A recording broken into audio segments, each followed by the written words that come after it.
بسم اللہ الرحمن الرحیم۔ الصلاۃ والسلام علیک یا رسول اللہ وعلی آلک واصحابک یا حبیب اللہ۔ الصلاۃ والسلام علیک یا نبی اللہ وعلی آلک واصحابک یا نور اللہ۔ غزوہ ہندق اور اس کا سبب۔ سن 5 ہجری میں غزوہ ہندق کا واقعہ پیش آیا۔ اللہ کے آخری نبی صلی اللہ علیہ وآلہ وسلم نے بنو نصیر کے یہودیوں کو معاہدوں کی خلاف ورزی کرنے کی بنا پر مدینہ پاک سے نکال دیا تھا۔ ان میں سے کچھ خیبر جا کر آباد ہو گئے۔ وہاں جا کر خیبر کے یہودیوں کے ساتھ ملا کر انہوں نے عرب کے مشرکین کو آپ کے خلاف جنگ پر ابھار اور ہر طرح کی امداد کا یقین دلایا۔ تمام کفار عرب نے اتحاد کر کے مسلمانوں سے جنگ لڑنے کا ارادہ کر لیا۔ اسی وجہ سے اسے غزوہ احزاب کہتے ہیں۔ تمام جماعتوں کی یہ جنگ تھی جو غزوہ احزاب ہے۔ دشمن کی تعداد 10,000 تھی۔ اس لیے حضرت سلمان فارسی نے یہ مشورہ دیا۔ حضرت سلمان فارسی نے جب مشورہ دیا کہ مناسب یہ ہے کہ شہر کے اندر رہ کر دفاع کیا جائے، جس طرف سے کافروں کے حملے کا خطرہ ہے اس طرف ایک خندق کھود لی جائے۔ مدینہ کے 3 طرف چونکہ مکانات کی تنگ گلیاں اور کھجوروں کے جھنڈ تھے، اس لیے ان تینوں جانب سے حملہ کا امکان نہیں تھا۔ صرف ایک طرف کا علاقہ تھا جو کھلا ہوا تھا، لہٰذا یہ طے ہوا کہ اسی طرح گھڑی خندق کھودی جائے۔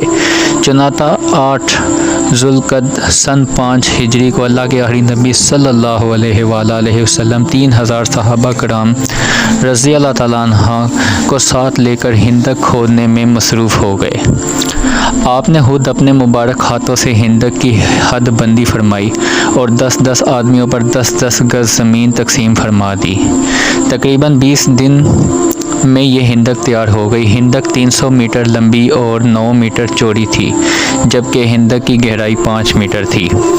اس زمانے میں خندق کا جنگ میں استعمال اہل عرب کے لیے ایک نیا تجربہ ثابت ہوا، اور اس غزوہ میں کامیابی کے اسباب میں سے ایک سبب یہ خندق بنی کافروں کا لشکر جب آگے بڑھا تو سامنے خندق دیکھ کر کافر حیران رہ گئے۔ انہوں نے مدینہ شریف کا محاصرہ کر لیا اور تقریباً 1 مہینے تک گھیرا ڈالے رہے۔ یہ محاصرہ اس سختی کے ساتھ قائم رہا کہ اللہ کے آخری نبی صلی اللہ علیہ وآلہ وسلم اور صحابہ کرام علیہ رضوان نے کئی فاقے کیے۔ چند کافروں نے ایک جگہ سے خندق پار کر لی، مگر جب ان کے بڑے بڑے لڑاکے قتل کر دیے گئے تو باقی واپس بھاگ گئے۔ اس جنگ میں مسلمانوں میں سے 6 افراد نے جام شہادت نوش کیا۔ ابو سفیان، جو اس وقت تک کافروں کے لشکر کے سالار تھے، شدید سردی، طویل محاصرے اور فوج کے راشن کے ختم ہو جانے سے تنگ آ گئے۔ ایسے میں اللہ پاک نے ان پر ایسی آندھی مسلط فرما دی جن سے کافروں کے لشکر کی دیگیں الٹ پلٹ ہو گئیں، خیمے آکھڑ گئے۔ الغرض ایسی صورتحال پیش آئی کہ کافروں کے پاس سوائے بھاگنے کے اور کوئی راستہ نہ بچا۔ غزوہ بنی قریظہ۔ غزوہ ہندق کے دوران ہی بنو قریظہ نے معاہدہ توڑ کر کافروں کا ساتھ دیا۔ اس کی سزا دینے کے لیے آپ غزوہ ہندق کے فوراً بعد بنو قریظہ کی طرف لشکر لے کر روانہ ہوئے۔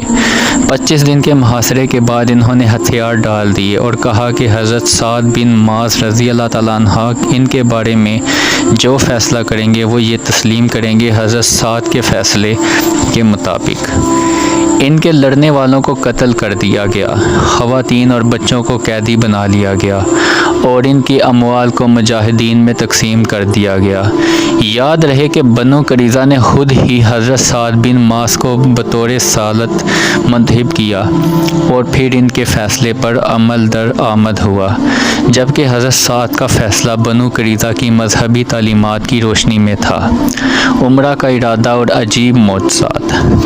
ہجرت کے 6 سال ذوالقعدہ کے مہینے میں اللہ کے آخری نبی صلی اللہ علیہ وآلہ وسلم 1400 صحابہ کرام علیہ رضوان کے ساتھ عمرہ کا احرام باندھ کر مکہ کے لیے روانہ ہوئے۔ آپ کو اندیشہ تھا کہ کفار مکہ ہمیں عمرہ ادا کرنے سے روکیں گے، اس لیے آپ نے پہلے ہی قبیلہ خزاع کے ایک شخص کو مکہ بھیج دیا تاکہ وہ کفار مکہ کے ارادوں کی خبر لائے۔ جب آپ کا قافلہ مقام اسفان کے قریب پہنچا تو وہ شخص یہ خبر لے کر آیا کہ کفار مکہ نے تمام قبائل عرب کے کافروں کو جمع کر کے یہ کہا کہ مسلمانوں کو ہرگز مکہ میں داخل نہ ہونے دیا جائے۔ چنانچہ کفار قریش نے اپنے ساتھ ملے ہوئے تمام قبائل کو جمع کر کے ایک فوج تیار کر لی اور مسلمانوں کا راستہ روکنے کے لیے مکہ سے باہر نکل کر ایک مقام پر پڑاؤ ڈال دیا جس راستے پر کافروں کی فوج تھی۔ اللہ کے آخری نبی صلی اللہ علیہ وآلہ وسلم اس راستے سے ہٹ کر سفر فرمانے لگے اور عام راستہ سے کٹ کر آگے بڑھے اور مقام حدیبیہ میں پہنچ کر پڑاؤ ڈالا۔ یہاں پانی کی بےحد کمی تھی، ایک ہی کنواں تھا، وہ چند گھنٹوں میں ہی خشک ہو گیا۔ جب صحابہ کرام علیہ رضوان پیاس سے بےتاب ہونے لگے تو آپ نے ایک بڑے پیالہ میں اپنا دست مبارک ڈال دیا اور آپ کی مقدس انگلیوں سے پانی کا چشمہ جاری ہو گیا۔ پھر آپ نے خشک کنویں میں اپنے وضو کا استعمال فرمایا ہوا پانی اور اپنا ایک تیر ڈال دیا تو کنویں میں اس قدر پانی ابل پڑا کہ پورا لشکر اور تمام جانور اس کنویں سے کئی دنوں تک سیراب ہوتے رہے۔ بیت الرضوان۔ مقام حدیبیہ میں پہنچ کر اللہ کے آخری نبی صلی اللہ علیہ وآلہ وسلم نے دیکھا کہ کفار قریش لشکر لے کر جنگ کے لیے آمادہ ہیں، جبکہ آپ اور آپ کے صحابہ حالت احرام میں ہیں۔ اس لیے آپ نے مناسب سمجھا کہ ان سے صلح کی گفتگو کی جائے۔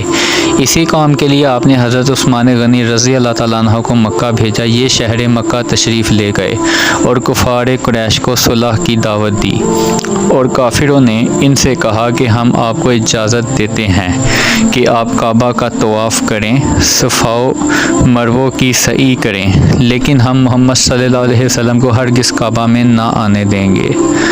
حضرت عثمان غنی رضی اللہ تعالیٰ عنہ نے فرمایا، اللہ کے آخری نبی صلی اللہ علیہ وآلہ وسلم کے بغیر بھی میں کبھی عمرہ نہیں کروں گا۔ بات بڑھ گئی اور کافروں نے آپ کو مکہ میں روک لیا۔ حدیبیہ کے میدان میں یہ خبر مشہور ہو گئی کہ کفار قریش حضرت عثمان غنی رضی اللہ تعالیٰ عنہ کو شہید کر دیا۔ آپ کو جب یہ خبر پہنچی تو آپ صلی اللہ علیہ وسلم نے فرمایا، حضرت عثمان کا خون کا بدلہ لینا فرض ہے۔ یہ فرما کر آپ ایک درخت کے نیچے بیٹھ گئے اور صحابہ کرام رضی اللہ تعالیٰ عنہ سے فرمایا کہ تم سب لوگ میرے ہاتھ پر اس بات کی بیعت کرو کہ آخری دم تک تم لوگ میرے وفادار رہو گے۔ تمام صحابہ نے عہد لے کر آپ کی بیعت کی۔ یہی وہ بیعت ہے جس کا نام تاریخ اسلام میں بیت الرضوان ہے۔ اس درخت اور اس کے نیچے ہونے والی بیعت کا ذکر قرآن پاک میں دو مقامات سورۃ المائدہ کی آیت نمبر 7 اور سورۃ فاتحہ کی کئی آیات میں آیا ہے۔ یہ بیعت ہو جانے کے بعد معلوم ہوا کہ حضرت عثمان غنی رضی اللہ تعالیٰ عنہ کی شہادت کی خبر غلط تھی، وہ حیات تھے اور ٹھیک تھے۔ صالحہ حدیبیہ اور اس کی وجوہات۔ اللہ کے آخری نبی صلی اللہ علیہ وآلہ وسلم اور آپ کے صحابہ عمرہ کے ارادے سے چلے تھے، اسی وجہ سے قربانی کے جانوروں بھی آپ کے ساتھ تھے، مگر کافروں نے قسمیں اٹھا لی کہ ہم اپنے جیتے جی مسلمانوں کو کعبہ شریف تک نہیں پہنچنے دیں گے۔ جب آپ کی طرف سے صلح کا پیغام لے کر حضرت عثمان غنی رضی اللہ تعالیٰ عنہ مکہ تشریف لے گئے تو قریش نے بھی آپ کی خدمت میں کچھ لوگ بات چیت کے لیے بھیجے، مگر بات نہ بن سکی۔ پھر قریش نے سہیل بن عمرو کو صلح کی شرائط طے کرنے کے لیے بھیجا، جس کے نتیجے میں صلح حدیبیہ کا معاہدہ طے پایا۔ اس معاہدے کی کچھ شرائط یہ ہیں: مسلمان اس سال بغیر عمرہ واپس چلے جائیں، آئندہ سال عمرہ کے لیے آ سکتے ہیں مگر مکہ میں صرف 3 دن رکیں، آئندہ 10 سال تک کوئی لڑائی نہیں کی جائے گی، قبائل عرب جس کے ساتھ چاہیں دوستی کا معاہدہ کر سکتے ہیں، مکہ سے کوئی مسلمان مدینہ چلا گیا تو اسے واپس کرنا ضروری ہوگا۔ قرآن پاک میں صالحہ کو فتح مبین فرمایا گیا ہے۔ بظاہر یہ معاہدہ مسلمانوں کے خلاف تھا، مگر اس کے بعد ہونے والے واقعات نے بتا دیا کہ یہی صالحہ بعد میں ہونے والی فتوحات کی کنجی ثابت ہوئی۔ جزاک اللہ۔ بعد از حدیبیہ تا رحلت شریف۔ سلاطین کے نام دعوت اسلام۔ صالحہ حدیبیہ کے بعد ہر طرف امن و سکون کی فضا ہو گئی۔ اللہ کے آخری نبی صلی اللہ علیہ وآلہ وسلم چونکہ تمام جہان کی طرف نبی ہیں، اس لیے آپ نے ارادہ فرمایا کہ اسلام کا پیغام تمام دنیا میں پہنچایا جائے۔ چنانچہ آپ نے مختلف بادشاہوں کی طرف قاصدوں کے ذریعے خط روانہ فرمایا۔ غزوہ خیبر اور اس کے اسباب۔ محرم الحرام کے مہینے میں غزوہ خیبر کا معرکہ ہوا۔ ایک قول یہ ہے کہ یہ 7 ہجری کا واقعہ ہے۔ خیبر عرب میں یہودیوں کا سب سے بڑا مرکز تھا۔ یہاں کے یہودی بڑے دولت مند، مالدار اور جنگوں کے ماہر تھے۔ انہوں نے یہاں بہت سے مضبوط قلعے بنا رکھے تھے، جن میں سے 8 قلعے بڑے مشہور ہیں۔ ان 8 قلعوں کے مجموعے کو خیبر کہا جاتا ہے۔ جنگ ہندق میں جن کافروں نے مدینہ شریف پر حملہ کیا تھا، ان میں خیبر کے یہودی سب سے آگے تھے۔ یہی اس جنگ کو بھڑکنے والے اور اس جنگ کی بنیاد رکھنے والے تھے۔ انہوں نے ہی مکہ کے کافروں کو مدینہ شریف پر چڑھائی کرنے پر ابھارا تھا اور ان کی مالی امداد کی تھی۔ غزوہ ہندق میں ہونے والی رسوائی نے انہیں مزید غم و غصے میں مبتلا کر دیا۔ انہوں نے دوسرے قبائل کو ساتھ ملا کر پھر سے مدینہ شریف پر حملہ سازشیں شروع کر دی۔ اللہ کے آخری نبی صلی اللہ علیہ وآلہ وسلم کو جب ان سازشوں کا علم ہوا تو 1600 صحابہ کرام علیہ رضوان کے لشکر کے ساتھ خیبر روانہ ہوئے۔ رات کے وقت آپ خیبر کی حدود میں داخل ہوئے۔ آپ کی عادت مبارکہ تھی کہ رات کے وقت کسی بھی قوم پر حملہ نہیں فرماتے تھے۔ نماز فجر کے بعد شہر میں داخل ہوئے۔ یہودیوں نے قلعوں میں رہ کر جنگ لڑنے کا منصوبہ بنایا۔ آہستہ آہستہ تمام قلعے فتح ہو گئے۔ خیبر کا سب سے بڑا اور مضبوط قلعہ کموس تھا، جسے حضرت علی رضی اللہ تعالیٰ عنہ نے فتح فرمایا۔ خیبر میں ہونے والے معرکوں میں 93 یہودی قتل ہوئے، جبکہ 15 صحابہ کرام علیہ رضوان شہید ہوئے۔ فتح کے بعد یہودیوں نے درخواست کی کہ انہیں خیبر سے نہ نکالا جائے اور زمین بھی ان کے قبضے میں رہنے دی جائے۔ یہاں کی پیداوار کا آدھا حصہ ان سے لے لیا جائے۔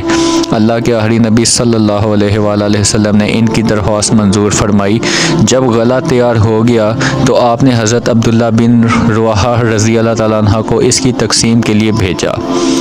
انہوں نے غلہ کو 2 حصوں میں برابر برابر تقسیم کیا اور یہود سے کہا جو حصہ چاہو لے لو۔ اس تقسیم پر وہ حیران ہو کر کہنے لگے زمین و آسمان اسی عدل کی وجہ سے قائم ہیں۔ خیبر کی فتح کے ساتھ دیگر کئی علاقے بھی فتح ہوئے۔ بعض مقامات پر جنگ ہوئی اور بعض علاقے بغیر جنگوں کے فتح ہوئے۔ عمر القضاء کی ادائیگی۔ حدیبیہ کے مقام پر جو صالحہ ہوئی تھی، اس میں ایک شرط یہ بھی تھی کہ مسلمان اگلے سال آ کر عمرہ کریں گے اور 3 دن تک مکہ شریف میں ٹھہریں گے۔ 1 سال مکمل ہونے پر ماہ ذوالقعدہ سن 7 ہجری میں اللہ کے آخری نبی صلی اللہ علیہ وآلہ وسلم نے اعلان کر دیا کہ جو لوگ پچھلے سال حدیبیہ میں شریک تھے وہ سب چلے۔ شہید ہونے والوں کے سوا باقی تمام صحابہ نے یہ سعادت حاصل کی۔ آپ 2000 مسلمانوں کے ساتھ مکہ شریف روانہ ہوئے۔ 60 اونٹ بھی قربانی کے لیے ساتھ تھے۔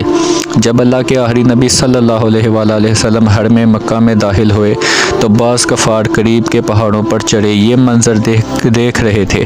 آپس میں کہنے لگے یہ بھلا کیسے طواف کریں گے؟ اس طرح ان کو تو بھوک اور بہار کمزور کر دے گی۔ آپ نے حرم مکی میں پہنچ کر چادر کو اس طرح اوڑھ لیا کہ آپ کا داہنا کندھا اور بازو کھل گیا اور آپ نے فرمایا خدا اس پر اپنی رحمت نازل فرمائے جو ان کافروں کے سامنے اپنی قوت کا اظہار کرے۔ پھر آپ نے صحابہ کرام کے ساتھ شروع کے 3 پھیروں میں کندھوں کو ہلا کر اور خوب آکرتے ہوئے چل کر طواف کیا۔ یہ سنت آج بھی باقی ہے۔ ہر طواف کرنے والا شروع کے 3 پھیروں میں اس پر عمل کرتا ہے۔ پھر آپ صلی اللہ علیہ وسلم نے صفا مروہ کی سعی فرمائی اور قربانی کے جانور ذبح فرمائے۔ 3 دن تک آپ مکہ شریف میں تشریف فرما رہے تھے۔ اس کے بعد مدینہ شریف تشریف لے گئے۔ چونکہ یہ عمرہ 1 سال پہلے والے عمرہ کی وجہ سے تھا، اس لیے آپ نے اسے عمر القضاء کہا۔ غزوہ موتا کے اسباب۔ موتا ملک شام میں ایک مقام ہے۔ اس جنگ کا سبب یہ ہوا کہ اللہ کے آخری نبی صلی اللہ علیہ وآلہ وسلم نے بصرہ کے بادشاہ کیسر کے نام خط لکھ کر حضرت حارث بن عمیر رضی اللہ تعالیٰ عنہ کے ہاتھ روانہ فرمایا۔ راستے میں شرجیل بن عمرو نے قصد کو شہید کر دیا۔ جب تک آپ یہ اطلاع پہنچی تو آپ کو سخت صدمہ ہوا۔ اس وقت آپ نے 3000 مسلمانوں کا لشکر تیار فرمایا اور اپنے مبارک ہاتھوں سے سفید رنگ کا جھنڈا باندھ کر حضرت زید بن حارثہ رضی اللہ تعالیٰ عنہ کے ہاتھ میں دیا اور انہیں اس فوج کا سپہ سالار بنا دیا۔ ساتھ ارشاد فرمایا، اگر یہ شہید ہو جائیں تو جعفر بن ابو طالب امیر ہوں گے، اگر وہ شہید ہو جائیں تو عبداللہ بن رواح امیر ہوں گے۔ غزوہ موتا۔ حضرت زید رضی اللہ تعالیٰ عنہ کی عادت میں جب یہ لشکر روانہ ہوا تو انہیں خبر ملی کہ خود کیسر روم 1,00,000 فوج لے کر موجود ہے، اس کے ساتھ مزید 1,00,000 عیسائی عرب بھی شریک ہیں۔ حضرت زید نے اس پر مشاورت کی کہ اللہ کے آخری نبی صلی اللہ علیہ وآلہ وسلم کو خط لکھ کر مزید فوج کی درخواست کریں گے یا جنگ میں کود پڑیں گے۔ حضرت عبداللہ بن رواحہ رضی اللہ تعالیٰ عنہ نے فرمایا، ہمارا مقصد فتح یا مال نہیں ہے بلکہ ہمارا تو مقصود ہی شہادت ہے۔ یہ باتیں سن کر لوگ کہنے لگے، عبداللہ نے سچ کہا۔ پھر انہوں نے آگے بڑھ کر موتا کے مقام پر پڑاؤ ڈالا، لشکر کو ترتیب دیا گیا اور تمام لشکر لڑائی کے لیے تیار ہو گیا۔ انسانی تاریخ کا عجیب مرقع یہاں پیش آیا کہ 3000 جان بازوں کے مقابلے میں 2,00,000 کا لشکر تھا۔ اللہ کے آخری نبی صلی اللہ علیہ وآلہ وسلم کی پیش گوئی کے مطابق حضرت زید شہید ہوئے تو حضرت جعفر نے پرچم اسلام کو اٹھا لیا، یہ شہید ہوئے تو حضرت عبداللہ بن رواحہ رضی اللہ تعالیٰ عنہ نے پرچم سنبھال لیا۔ آقا علیہ السلام مدینہ شریف میں ہی یہ تمام واقعات دیکھ رہے تھے اور بیان فرما رہے تھے۔ ان کی شہادت کے بعد حضرت خالد بن ولید نے جھنڈا لیا اور اس قدر بہادری سے لڑے کہ ان کے ہاتھ میں 9 تلواریں ٹوٹی۔ انہوں نے کمال جنگی مہارت سے اسلامی فوج کو دشمنوں کے محاصرے سے نکالا اور مدینہ واپس لیا۔ یہ مسلمانوں کی فتح ہی تھی کہ 1,00,000 کے لشکر کے مقابلے میں 12 صحابہ کرام علیہ رضوان شہید ہوئے، باقی سب صحیح و سلام واپس آ گئے، جبکہ دشمن کا نقصان اس سے کہیں زیادہ تھا۔ فتح مکہ کے اسباب۔ حدیبیہ میں ہونے والی صالحہ کے مطابق مسلمان اور کفار قریش کے درمیان 10 سال تک جنگ بندی کا معاہدہ ہوا تھا۔ اس معاہدہ کی روح سے قبیلہ بنو بکر نے قریش سے اتحاد کر لیا اور بنو حذا مسلمانوں سے مل گئے۔ ان دونوں قبیلوں کے درمیان کافی عرصے سے دشمنی تھی۔ ایک دفعہ بنو بکر نے قریش کے ساتھ مل کر مسلمانوں کے اتحادی قبیلے بنو حذا پر حملہ کر دیا۔ بنو حذا کے لوگ بچنے کے لیے حرم کعبہ میں داخل ہوئے تو انہوں نے وہاں بھی انہیں نہ چھوڑا۔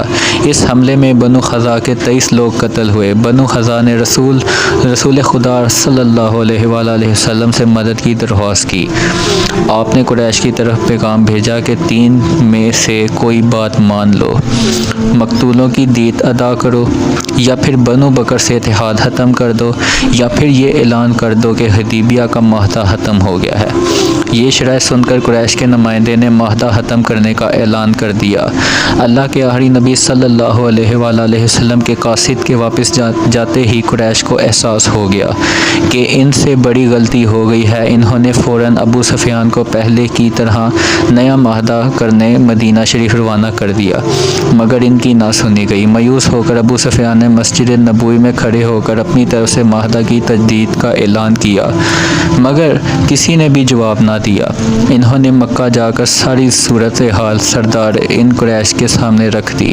انہوں نے پوچھا، تمہارے اعلان کرنے کے بعد انہوں نے کوئی جواب دیا؟ ابو سفیان نے کہا، نہیں۔ تو کفار قریش کہنے لگے، یہ تو کچھ بھی نہ ہوا، نہ تو یہ صالحہ ہے کہ ہمیں اطمینان ہو، نہ یہ اعلان جنگ ہے کہ ہم تیاری کریں۔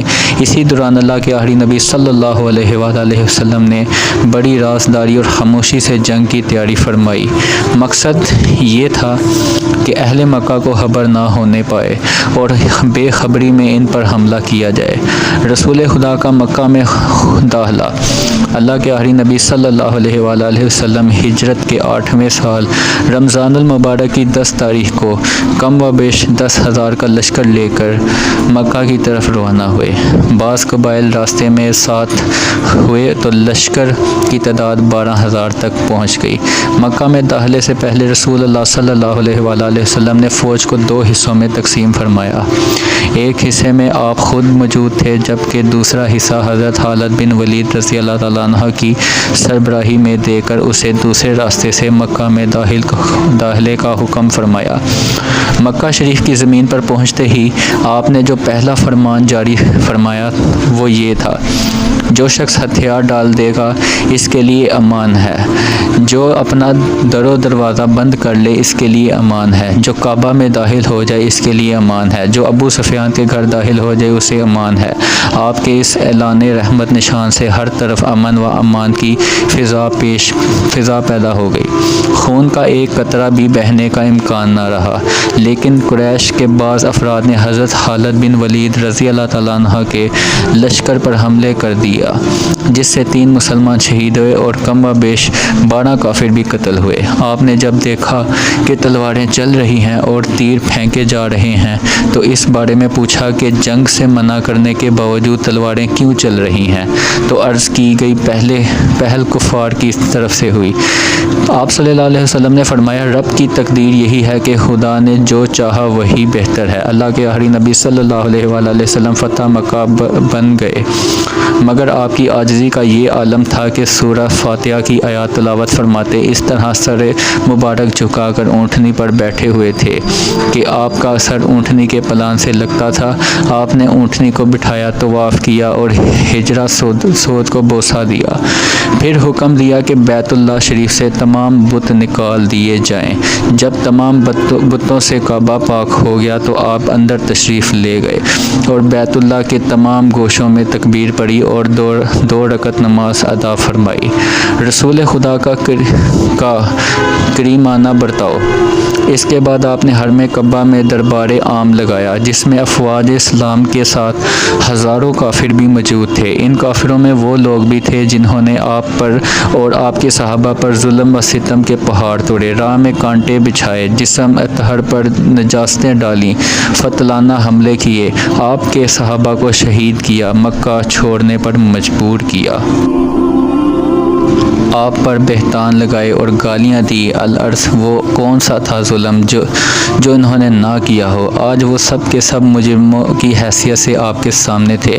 آپ چاہتے تو ان سے زبردست انتقام لیتے اور ان کو اچھا سبق بھی سکھا سکتے تھے، مگر اللہ کے آخری نبی صلی اللہ علیہ وآلہ وسلم قربان جاؤں میں اپنے نبی پاک صلی اللہ علیہ وآلہ وسلم نے کوئی انتقامی کارروائی نہ فرمائی۔ اپنے کریمانہ لہجے میں ارشاد فرمایا، آج تم پر کوئی الزام نہیں ہے، جاؤ تم سب آزاد ہو۔ طرح طرح کی ایذائی دینے والے دشمنوں پر فتح پا کر ایسا حسن سلوک کرنا اس کی مثال نہیں ملتی۔ فتح مکہ کے دوسرے دن بھی آپ نے خطبہ ارشاد فرمایا، جس میں حرم کعبہ میں کے احکامات بیان فرمائے اور قیامت تک کے لیے حرم میں جنگ اور لڑائی کو حرام فرمایا۔ اس موقع پر آپ کے حسن سلوک کی وجہ سے لوگوں کی ایک بڑی جماعت نے اسلام قبول کیا۔ آپ نے مکہ کے اطراف میں موجود دوسرے بت بھی ختم کروا دیے۔ غزوہ حسنین۔ فتح مکہ سے اسلام کا حق ہونا پورے عرب پر ظاہر ہو گیا۔ یوں کئی قبائل اسلام قبول کرنے لگے، مگر اس خبر کے بعد قبیلہ خوازین کے لوگ دیگر چند چھوٹے قبائل کے ساتھ مل کر مسلمانوں پر حملے کی نیت سے نکل پڑے۔ اللہ کے آخری نبی صلی اللہ علیہ وآلہ وسلم کو جب خبر ملی تو آپ 12,000 فوج لے کر روانہ ہوئے۔ مکہ اور طائف کے درمیان میں حسنین نامی جگہ پر اسلامی لشکر کا کافروں سے سامنا ہوا۔ شروع میں مسلمانوں نے خوب ہاتھ دکھائے اور ایسا حملہ کیا کہ کافروں کی فوج میدان چھوڑ کر بھاگنے لگی، مگر ان کی وہ فوج جو گھاٹ لگائے ہوئے تھی، اس نے جب حملہ کیا تو اسلامی لشکر میں افراتفری مچ گئی، بلا آخر مسلمان غالب ہوئے۔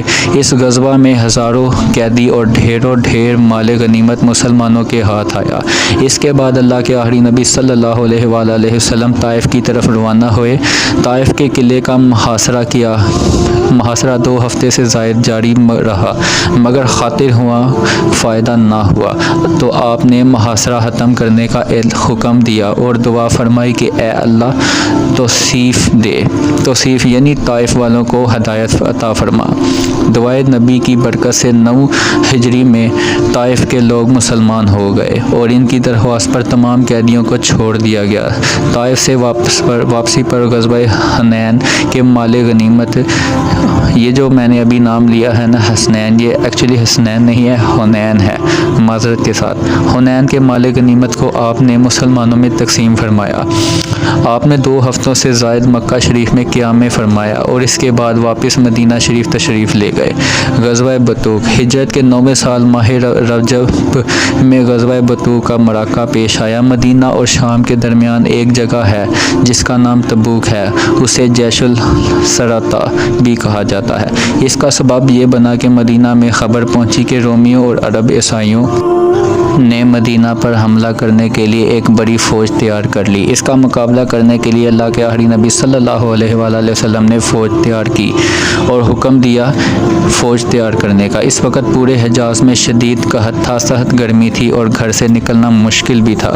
یہ وہی غزوہ ہے جس میں حضرت ابوبکر نے گھر کا پورا اور حضرت عمر رضی اللہ تعالیٰ عنہ نے گھر کا آدھا سامان لشکر کی تیاری کے لیے پیش کیا۔ جب حضرت عثمان غنی اور حضرت عبداللہ رحمان بن عوف رضی اللہ تعالیٰ عنہ نے خصوصی تعاون فرمایا، آپ 30,000 کا لشکر لے کر تبوک روانہ ہوئے۔ تبوک پہنچ کر لشکر کو پڑاؤ کا حکم دیا اور دوڑے تک رومی لشکر کا کوئی پتہ نہیں تھا۔ پھر معلوم ہوا کہ جاسوسوں نے کیسر کو جب لشکر اسلام کی شان و شوکت اور تعداد کا بتایا تو ہیبت اور رعب کی وجہ سے وہ لوگ جنگ سے ہمت ہار گئے اور اپنے گھروں سے باہر نہ نکل سکے۔ اللہ کے آخری نبی صلی اللہ علیہ وآلہ وسلم 20 دن تک تبوک میں قیام فرما کر مدینہ واپس تشریف لائے۔ تبوک اور قریب کے کچھ علاقے اسلامی سلطنت میں داخل ہو گئے۔ صدیق اکبر بطور امیر حج۔ غزوہ بطوق سے واپسی کے بعد اللہ کے آخری نبی صلی اللہ علیہ وآلہ وسلم نے ہجرت کے 9ویں سال ذوالقعدہ کے مہینے میں 300 مسلمانوں کا ایک قافلہ حج کے لیے مکہ مکرمہ روانہ فرمایا۔ حضرت ابوبکر صدیق رضی اللہ تعالیٰ عنہ کو امیر حج، حضرت علی مرتضیٰ رضی اللہ تعالیٰ عنہ کو نقیب اسلام اور حضرت سعد بن ابی وقاص، حضرت جابر بن عبداللہ اور حضرت ابو ہریرہ رضی اللہ تعالیٰ عنہ کو معلم مقرر فرمایا۔ آپ نے اپنی طرف سے قربانی کے لیے 20 اونٹ بھی بھیجے۔ حضرت ابوبکر صدیق رضی اللہ تعالیٰ عنہ نے حرم کعبہ اور عرفات و منی میں خطبہ پڑھا۔ حضرت علی رضی اللہ تعالیٰ عنہ کھڑے ہوئے اور سورہ برات کی 40 آیاتیں پڑھ کر سنائی اور اعلان کر دیا کہ اب کوئی مشرک خانہ کعبہ میں داخل نہ ہو سکے اور نہ کوئی ننگا ہو کر طواف کر سکے۔ 4 مہینے کے بعد کفار مشرکین کے لیے ایمان ختم کر دی جائے گی۔ حضرت ابو ہریرہ اور دوسرے صحابہ کرام علیہ رضوان نے اس قدر زور سے اعلان کیا کہ ان کا گلا بیٹھ گیا۔ ان اعلانات کے بعد لوگ فوج در فوج آ کر مسلمان ہونے لگے۔ وفود کی آمد۔ 9 ہجری کو وفود کا سال بھی کہا جاتا ہے۔ وفود عربی میں وفد کی جمع ہے۔ وفد 1 سے زائد افراد کے گروہ کو کہتے ہیں۔ اللہ کے آخری نبی صلی اللہ علیہ وآلہ وسلم تبلیغ اسلام کے لیے ہر طرف مبلغین کو بھیجا کرتے تھے۔ ان میں سے بعض تو مبلغین کے سامنے دعوت اسلام قبول کر کے مسلمان ہو جاتے، جبکہ بعض قبائل اس بات کے خواہش مند ہوتے کہ براہ راست بارگاہ نبوت میں حاضر ہو کر جمال نبوت کی زیارت کریں اور اپنے اسلام کا اظہار کریں۔ اسی لیے کچھ لوگ اپنے قبیلوں کے نمائندے بن کر مدینہ شریف آتے اور خود بانی اسلام اللہ کے آخری نبی صلی اللہ علیہ وآلہ وسلم کی زبان سے دعوت اسلام کا پیغام سن کر اپنے اسلام کا اعلان کرتے اور پھر واپس اپنے قبیلوں میں جا کر انہیں بھی مسلمان کرتے۔ اس طرح کے وفود مختلف زمانوں میں مدینہ شریف آتے رہے، مگر فتح مکہ کے بعد تو گویا سارے عرب میں مسلمان کا ڈنکا بج اٹھا۔ الوداع حج، حجۃ الوداع، ہجرت کے 10ویں سال کا سب سے اہم واقعہ حجۃ الوداع۔ یہ آپ صلی اللہ علیہ وسلم کا آخری حج تھا۔ لوگوں نے آپ کو پورا حج کرتے ہوئے دیکھا۔ ذوالقعدہ کے مہینے میں آپ نے حج کے لیے روانگی کا اعلان فرمایا۔ آپ نے اس حج میں اپنا مشہور خطبہ وداعت ارشاد فرمایا۔ اللہ کے آخری نبی صلی اللہ علیہ وآلہ وسلم کے حج کا اعلان فرماتے ہی مختلف علاقوں سے کم و بیش 1,24,000 پروانے شمع رسالت میں تاجدار نبوت صلی اللہ علیہ وآلہ وسلم کے گرد جمع ہوئے۔ دنیا سے ظاہر اوپر دا فرمانے کا ارشاد بھی آپ صلی اللہ علیہ وسلم نے اس حج میں دے دیا۔ چنانچہ جمعرات کے قریب آپ نے ارشاد فرمایا، مجھ سے حج کے مسائل سیکھ لو، شاید اس کے بعد میرا دوسرا حج نہ کروں۔ آپ ذوالقعدہ کی آخری جمعرات کو مدینہ شریف سے روانہ ہوئے اور ذوالحلیفہ جو کہ اہل مدینہ کا میقات ہے وہاں پہنچ کر احرام باندھا اور 4 ذوالحجہ کو مکہ شریف میں داخل ہوئے۔ طواف فرمایا، مقام ابراہیم میں نفل ادا فرمائے، صفا مروہ کی سعی فرمائی، 8 ذوالحجہ کو منی تشریف لے گئے، پھر 9 تاریخ کو عرفات گئے، یہاں تک کہ یہاں آپ نے کمبل کے ایک خیمے میں قیام فرمایا۔ جب سورج ڈھل گیا تو آپ اپنی اونٹنی قصوہ پر سوار ہوئے اور خطبہ پڑھا۔ اس خطبے میں آپ نے بہت سی ضروری احکامات کا اعلان فرمایا اور زمانہ جاہلیت کی تمام برائیوں اور بیہودہ رسموں کو مٹانے کا اعلان فرمایا۔ الوداع خطبہ۔ آپ کے اس خطبے کے چند ارشادات یہ ہیں: تمہارا رب ایک ہے اور بے شک تمہارا باپ حضرت آدم علیہ السلام ایک ہیں۔ کسی عربی کو کسی اجمی پر اور کسی اجمی کو کسی عربی پر، کسی سفید کو کسی کالے پر اور کسی کالے کو کسی سفید پر کوئی فضیلت نہیں ہو سکتی مگر تقویٰ کے سبب سے۔ تمام انسان آدم کی اولاد ہیں اور آدم مٹی سے بنائے گئے ہیں۔ اب فضیلت و برتری کے سارے دعوے، خون و مال کے سارے مطالبے اور سارے انتقام میرے پاؤں تلے ہیں۔ اے لوگوں، ہر مسلمان دوسرے مسلمان کا بھائی ہے اور سارے مسلمان آپس میں بھائی بھائی ہیں۔ کسی کے لیے یہ جائز نہیں ہے کہ وہ اپنے بھائی سے کچھ لے مگر وہ کہ جس پر اس کا بھائی بھی راضی ہو اور خوشی سے دے۔ اے لوگوں، خود پر اور ایک دوسرے پر ظلم مت کرو۔ تمہارا خون اور تمہارا مال تم پر تا قیامت اسی طرح حرام ہے جس طرح تمہارا یہ دن، تمہارا یہ مہینہ، تمہارا یہ شہر محترم ہے۔ اے لوگوں، خواتین سے بہتر سلوک کرو کیونکہ وہ تمہارا تابعہ ہیں اور خود سے کچھ نہیں کر سکتے۔ پھر فرمایا، تم سے رب کریم میرے بارے میں پوچھے گا تو تم کیا کہو گے؟ صحابہ کرام نے عرض کیا، آپ نے خدا کا پیغام پہنچا دیا اور رسالت کا حق ادا کر دیا۔ اللہ کے آخری نبی صلی اللہ علیہ وآلہ وسلم نے آسمان کی طرف انگلی اٹھائی اور 3 بار فرمایا، اے لوگوں، تو گواہ رہنا۔ اس کے بعد وحی کے ذریعے دین مکمل ہونے کی سند عطا فرمائی گئی اور پھر اپنے حج کی تکمیل فرمائی۔ الوداعی خطبہ کی بہاریں۔ اللہ کے آخری نبی صلی اللہ علیہ وآلہ وسلم نے آج سے تقریباً 1450 سال پہلے یہ خطبہ ارشاد فرمایا تھا۔ کمال بات یہ ہے کہ جب آپ نے یہ خطبہ ارشاد فرما رہے تھے تو اس وقت آپ اونٹنی کے کجوے پر تشریف فرمائے تھے۔ یہ آپ کی کمال سادگی شان تھی۔ آپ کا ارشاد فرمایا ہوا یہ خطبہ انسانی تاریخ کا سنہرا اور روشن باب ہے۔ اس خطبے میں انسانی حقوق، بالخصوص حقوق نسواں غلاموں کے حقوق، جان مال، عزت آبرو کی حفاظت، معاشی اصلاحات، وراثت کے مسائل، قرض و مقروض سے متعلق احکامات، سیاست اور دین سے متعلق ایسی رہنمائی موجود ہے جس کی اس سے پہلے مثال نہیں تھی۔ یہ خطبہ تمام اسلامی تعلیمات کا نچوڑ اور حقوق و فرائض کا عالمی منشور ہے۔ یہ خطبہ آج بھی مسلمانوں کے لیے گویا آئین اور ابدی پیغام کی حیثیت رکھتا ہے۔ یہ خطبہ آج بھی اتنا ہی اہم ہے جتنا آج سے 1450 سال پہلے تھا۔ اس خطبے میں وہ روشنی ہے جس کی انسانیت کو ضرورت ہے۔ اس خطبے میں ایسا درس ہے جس پر عمل انسان کو انسانیت کی معراج پر لے جا سکتا ہے۔ موئے مبارک کی تقسیم۔ عرفات کے ساتھ ساتھ منی میں بھی آپ نے ایک خطبہ ارشاد فرمایا جس میں عرفات کے خطبے کی طرح بہت سے مسائل و احکام بیان فرمائے۔ پھر آپ قربان گاہ تشریف لے گئے۔ قربان کے 100 اونٹوں میں سے کچھ کو اپنے ہاتھ مبارک سے نحر فرمایا اور باقی حضرت علی کو نحر کرنے کا حکم فرمایا۔ قربانی کے بعد آپ نے سر کے بال اتروائے۔ ان بالوں کا کچھ حصہ آپ حضرت ابو طلحہ انصاری رضی اللہ تعالیٰ عنہ کو عطا فرمایا اور باقی موئے مبارک مسلمانوں میں تقسیم فرمانے کا حکم فرمایا۔ پھر آپ زمزم کے کنویں پر تشریف لائے اور زمزم نوش فرمایا اور طواف وداع کر کے مہاجرین و انصار کے ساتھ مدینہ منورہ تشریف لے گئے۔ مرض وفات اور رحل تشریف۔ ہجرت کے 11ویں سال 20 یا 22 صفر کو اللہ تعالیٰ کے آخری نبی صلی اللہ علیہ وسلم جنت البقیع آدھی رات کو تشریف لے گئے۔ وہاں سے واپس تشریف لائے تو مزاج مبارک ناساز ہو گیا۔ کچھ دن تک علالت بہت بڑھ گئی۔ آپ تمام ازواج مطہرات کی اجازت سے حضرت بی بی عائشہ رضی اللہ تعالیٰ عنہ کے حجرہ مبارکہ میں تشریف فرمائے ہوئے۔ جب کمزوری بہت زیادہ بڑھ گئی تو آپ نے حکم دیا کہ حضرت ابو بکر صدیق رضی اللہ تعالیٰ عنہ میرے مصلی پر نماز پڑھائیں۔ چنانچہ 17 نمازی حضرت ابو بکر صدیق رضی اللہ تعالیٰ عنہ نے پڑھائے۔ وفات سے تھوڑی دیر پہلے حضرت عائشہ کے بھائی حضرت عبد الرحمن بن ابو بکر رضی اللہ تعالیٰ عنہ تازہ مسواک ہاتھ میں لیے حاضر ہوئے۔ آپ نے ان کی طرف نظر جما کر دیکھا۔ حضرت عائشہ نے سمجھا کہ مسواک کی خواہش ہے۔ انہوں نے فوراً ہی مسواک لے کر اپنے دانتوں سے نرم کی اور دست اقدس میں دے دی۔ آپ نے مسواک فرمائی۔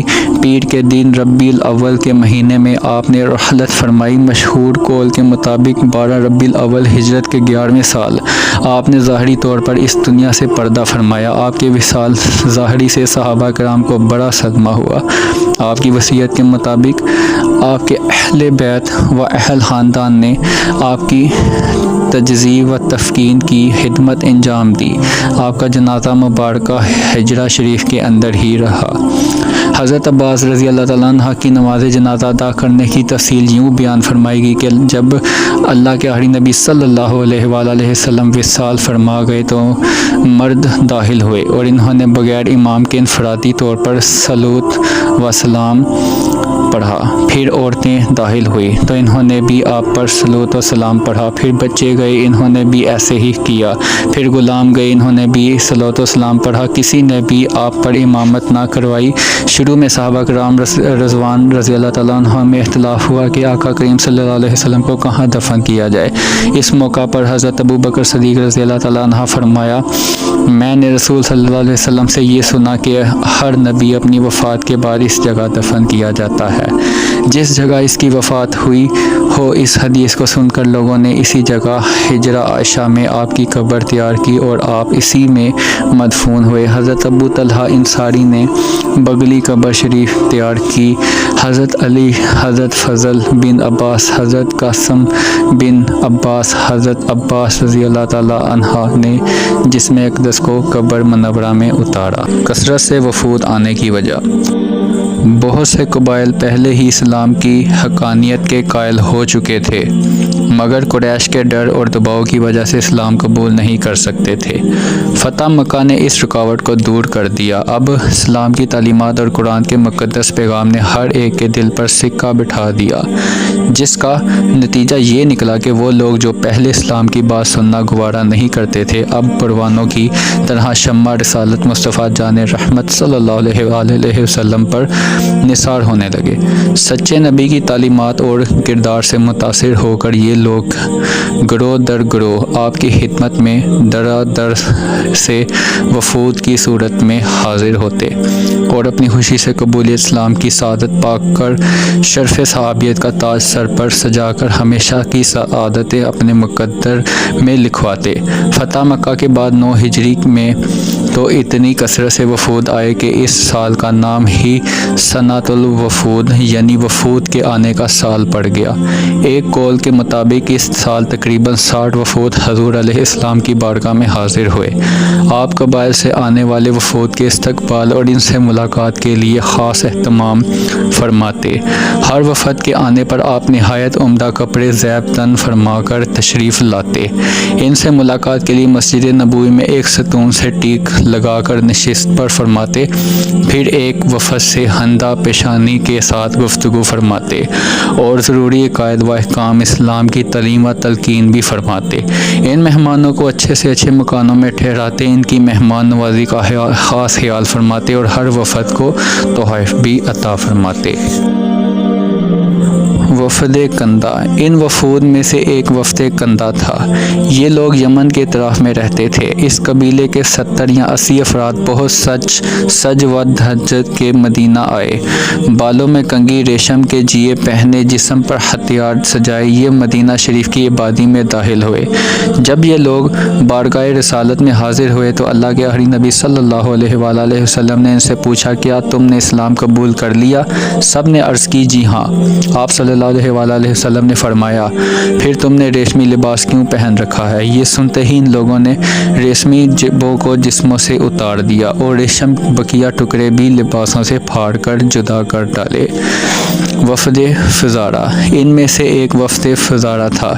یہ 20 افراد کا وفد تھا۔ یہ حاضر خدمت ہوئے اور اپنے اسلام کا اعلان کیا اور بتایا کہ یا رسول اللہ صلی اللہ علیہ وسلم، ہمارے علاقے میں سخت قحط ہے، اب فقر و فاتح ہمارے لیے ناقابل برداشت ہے، آپ کرم فرمائیں اور بارش کی دعا فرمائیں۔ اللہ کے آخری نبی صلی اللہ علیہ وآلہ وسلم نے جمعہ کے دن منبر پر دعا فرما دی، فوراً بارش برسنے لگی، ایک ہفتے تک جاری رہی۔ دوسرے جمعہ کو جب اللہ کے آخری نبی صلی اللہ علیہ وآلہ وسلم خطبہ فرما رہے تھے تو ایک اعرابی نے عرض کی، یا رسول اللہ صلی اللہ علیہ وسلم، بارش کی کثرت کی وجہ سے مویشی ہلاک ہونے لگے، بال بچے بھوک سے بے قرار ہونے لگے اور تمام راستے بند ہو گئے، دعا فرمائیں کہ یہ بارش پہاڑوں پر برسے اور کھیتوں پر نہ برسے۔ آپ نے دعا فرما دی تو آپ بادل شہر مدینہ سے کٹ گئے۔ یوں 8 کے بعد مدینہ میں سورج نظر آیا۔ وفد قبیلہ سعد بن بکر، ان میں سے ایک وفد قبیلہ سعد بن بکر کے سردار حضرت زمام بن ثعلبہ رضی اللہ تعالیٰ عنہ کے ساتھ آیا۔ یہ سرخ و سفید رنگت اور لمبے بالوں کے مالک ہونے کے ساتھ بڑے خوبصورت آدمی تھے۔ یہ اللہ کے آخری نبی صلی اللہ علیہ وآلہ وسلم کے پاس آئے اور کہا، اے ابو مطلب کے بیٹے، میں آپ سے چند چیزوں کے بارے میں سوال کروں گا اور سوالات میں سختی کروں گا، آپ مجھ سے ناراض مت ہو جائیے گا۔ آپ صلی اللہ علیہ وسلم نے فرمایا، تم جو چاہو مجھ سے پوچھ سکتے ہو۔ پھر اس طرح سے مکالمہ ہوا۔ زمام بن ثعلبہ میں آپ کو اس خدا کی قسم دے کر جو آپ اور تمام انسانوں کا پروردگار ہے، یہ پوچھتا ہوں کہ کیا اللہ پاک نے آپ کو ہماری طرف اپنا رسول بنا کر بھیجا؟ آپ صلی اللہ علیہ وسلم نے فرمایا، ہاں۔ زمام بن ثعلبہ، میں آپ کو خدا کی قسم دے کر یہ سوال کرتا ہوں کہ آج نماز و روزہ اور حج و زکوٰۃ اللہ پاک نے ہم پر فرض فرمایا؟ نبی پاک صلی اللہ علیہ وسلم نے فرمایا، جی ہاں۔ زمام بن ثعلبہ، آپ نے جو کچھ فرمایا میں اس پر ایمان لایا اور میں ثعلبہ بن ثعلبہ ہوں۔ میری قوم نے مجھے اس لیے آپ کے پاس بھیجا ہے کہ میں آپ کے دین کو اچھی طرح سمجھ کر اپنی قوم بنی سعد بن بکر تک اسلام کا پیغام پہنچا دوں۔ پھر یہ اپنے وطن پہنچے اور ساری قوم کو جمع کر کے پہلے بتوں کی خدمت بیان کی، پھر اسلام کی حقانیت، پھر ایسی زبردست تقریر فرمائی کہ رات بھر میں قبیلے کے تمام مردوں عورتوں مسلمان ہو گئے اور ان لوگوں نے بتوں کو اپنے ہاتھوں سے پاش پاش کر ڈالا۔ اس قبیلے میں مسجدیں بنا لی اور تمام اسلامی احکامات پر عمل کرنے والے پکے مسلمان بن گئے۔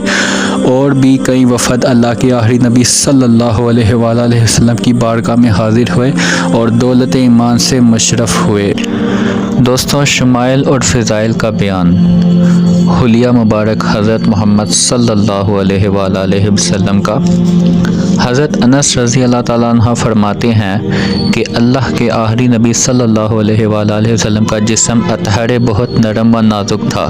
میں نے ریشمی کپڑے کو بھی آپ کے بدن سے زیادہ نرم و نازک نہیں دیکھا، اور آپ کے جسم مبارک کی خوشبو سے زیادہ اچھی کوئی خوشبو سونگھی نہیں۔ آپ کے خصائل میں سے ہے کہ آپ کا سایہ نہ تھا، اور سورج، چاند یا کسی بھی روشنی میں سایہ زمین پر نہیں تھا۔ آپ کے دونوں شانوں کے درمیان کبوتر کے انڈے کے برابر مہر نبوت تھی۔ آپ کا قد مبارک درمیانہ تھا۔ آپ کا معجزہ تھا کہ آپ جب الگ ہوتے تو درازی مائل درمیانہ قد والے ہوتے، اور جب اوروں کے ساتھ چلتے یا بیٹھتے تو سب سے بلندی دکھائی دیتی۔ آپ کا سر انور بڑا تھا، مبارک زلفیں ہلکی گھنگریالی تھی۔ جب آپ کا چہرہ مبارک جمال الہی کا آئینہ تھا، یوں چمکتا جیسے 14ویں کا چاند۔ حضرت انس فرماتے ہیں، نبی علیہ الصلوۃ والسلام کا چہرہ مبارک کا رنگ نہ تو چونے کی طرح بلکہ سفید تھا، نہ ہی گندمی، بلکہ آپ سرخ و سفید اور چمکدار چہرے کے مالک تھے۔ آپ صلی اللہ علیہ وسلم کے مبارک ابرو دراز اور ایک باریک دونوں ایسے تھے کہ دور سے ملی ہوئی معلوم ہوتی تھی۔ ان کے درمیان میں رگ تھی جو غصہ کے وقت ابھر آتی تھی۔ مبارک آنکھیں بڑی بڑی اور قدرتی طور پر سرمگے تھی۔ آنکھوں کا معجزہ تھا کہ جس طرح آپ سامنے والی چیزوں کو دیکھ لیا کرتے تھے، ایسے ہی آپ پیچھے کی چیزیں بھی دیکھ لیا کرتے تھے۔ آنکھوں کی طرح مبارک کان بھی معجزانہ شان والے تھے۔ آپ نے خود ارشاد فرمایا، میں ان چیزوں کو دیکھتا ہوں جن کو تم سے کوئی نہیں دیکھتا، اور میں ان آوازوں کو سنتا ہوں جن کو تم میں سے کوئی نہیں سنتا۔ آپ کی پیشانی مبارک روشن اور کشادہ تھی۔ آپ کے مبارک رخسار نرم و نازک اور ہموار تھے۔ دندانے اقدس کشادہ اور روشن تھے۔ جب آپ گفتگو فرماتے تو دونوں اگلے دانتوں کے درمیان سے نور نکلتا۔ جب آپ اندھیرے میں مسکرا دیتے تو ہر طرف روشنی ہو جاتی۔ جب آپ کی مبارک زبان وحی الہی کی ترجمان اور فصاحت و بلاغت میں عالی شان بڑے بڑے فصاح آپ کا کلام سنتے تو دنگ رہ جاتے۔ آپ کی مبارک آواز بہت خوبصورت، اس کا کمال تھا کہ خطبوں میں دور اور نزدیک والے سب یکساں اپنی اپنی جگہ پر آپ کا مقدس کلام سن لیا کرتے تھے۔ آپ کے مبارک ہاتھ بہت نرم و نازک اور گوشت سے بھرے ہوئے۔ جس شخص سے آپ مصافحہ فرماتے وہ دن بھر ہاتھوں کو خوشبو پاتا۔ آپ کے مبارک قدم چوڑے اور گوشت سے بھرے ہوئے۔ پاؤں کی نرمی اور نزاکت کا حال یہ تھا کہ پانی نہیں ٹھہرتا تھا۔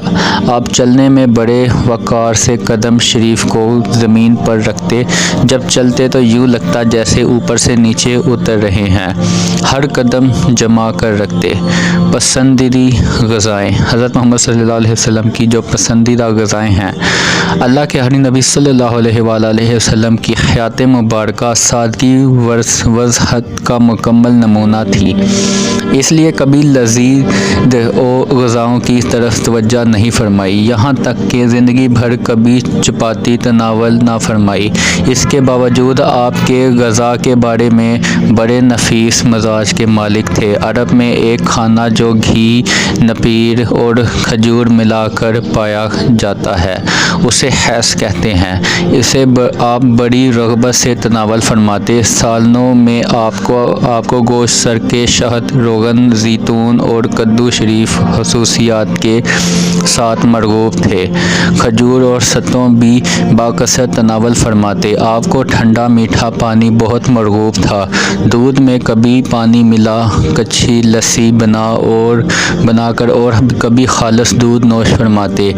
آپ جو کچھ بھی نوش فرماتے 3 سانس میں نوش فرماتے۔ سبحان اللہ۔ آپ صلی اللہ علیہ وآلہ وسلم کا جو پسندیدہ لباس تھا، اللہ کے آخری نبی صلی اللہ علیہ وسلم زیادہ تر صوتی لباس زیب تن فرماتے، کسی خاص لباس کی پابندی نہیں فرماتے۔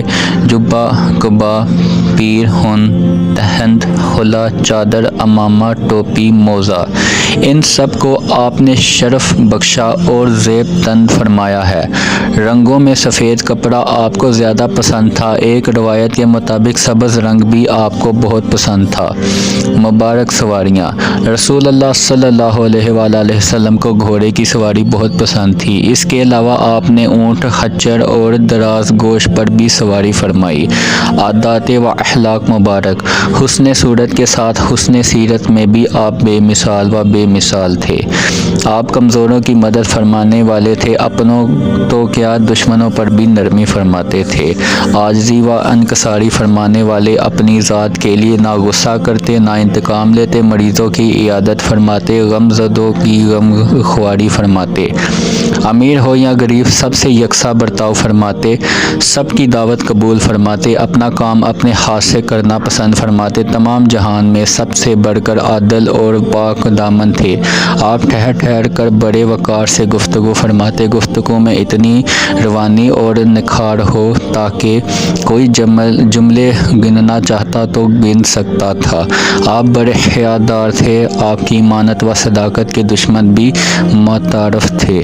آپ کے اخلاق اتنے عالیشان تھے کہ خود رب کریم نے ارشاد فرمایا وَإِنَّكَ لَعَلَىٰ خُلُقٍ عَظِيمٍ۔ سبحان اللہ۔ یہ میرے پیارے نبی صلی اللہ علیہ وآلہ وسلم کی سیرت مبارک ہے۔ اللہ پاک ہم سب کو عمل کرنے کی توفیق عطا فرمائے۔ اگر اس بیان میں کوئی غلطی کوتاہی ہو اللہ پاک معاف فرمائے۔ جزاک اللہ۔